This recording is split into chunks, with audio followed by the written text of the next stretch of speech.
இயேசுவில் அன்புக்குரியவர்களே, அதிகாரத்துடன் பேசும் வார்த்தை. இன்று ஆண்டவர் இயேசு நற்செய்தியிலே அதிகாரத்துடன் பேசினார், அதிகாரத்துடன் பேய்களை ஓட்டினார், அதிகாரத்தோடு போதனை செய்தார், அதிகாரத்தோடு வார்த்தையை பறைசாற்றினார். என்ன ஒரு அதிகாரம்!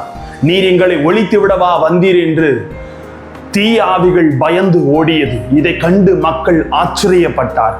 அப்ப அதிகாரத்தோடு செய்கிற தன்மை தான் நமக்கு வெற்றியை தருமா என்று கூட நாம சிந்திக்கலாங்க. ஆனா அதிகாரம் என்பது என்ன என்பதை வார்த்தையின் ஆழம் கொண்டு சிந்திக்க இறைவன் அழைக்கிறார். வார்த்தையோடு கடந்து சிந்திக்கலாம் வாங்க. இயேசுவுக்கே புகழ், இயேசுவுக்கே நன்றி.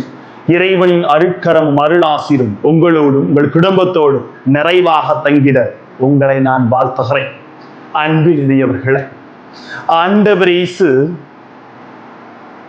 தொழுகை கூடத்திற்கு சென்று இறை வார்த்தையை அதிகாரத்தோடு பேசினார்.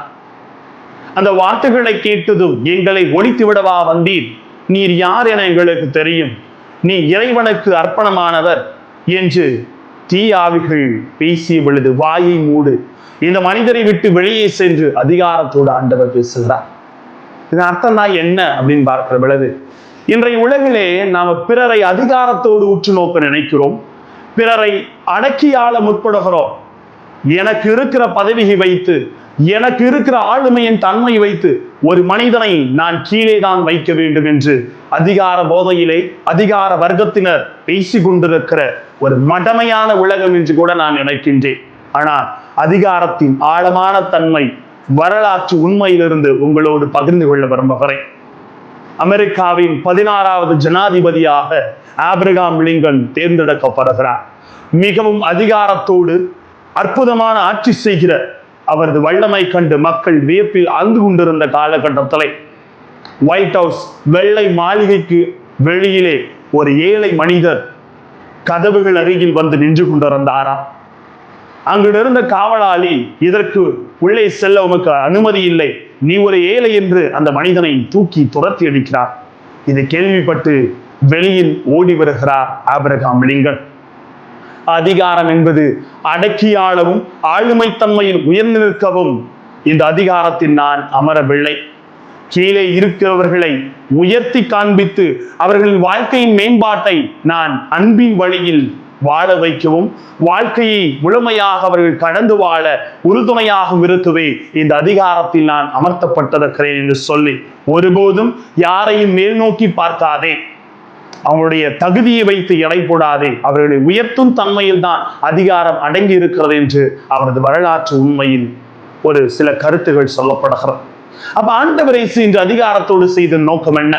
அதிகாரம் பண்பை கொண்டு வர வேண்டும், அதிகாரம் அன்பை வித்திட வேண்டும், அதிகாரம் ஆளுமை தன்மையில் இருந்தாலும் அடித்தவர்களின் நலனை கருத வேண்டும் என்பதைத்தான் இன்று நற்செய்தி அழகாக சொல்லுகிறார். நாமும் நமக்கு இருக்கிற எல்லோருக்குமே ஒரு வகையான பதவியின் தன்மை இருக்கிறது. அதை வைத்து நன்மைகளையும் அன்பின் செயல்களையும் வித்திட வேண்டும்.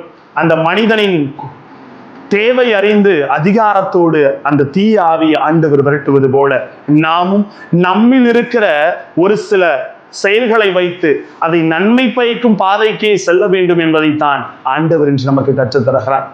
ஏதோ எங்கட பதவி இருக்கு, நான் அதிகாரத்துல இருக்கிறேன், ஆளுமை தன்மையில் ஒருபோதும் நான் இருக்கக்கூடாது.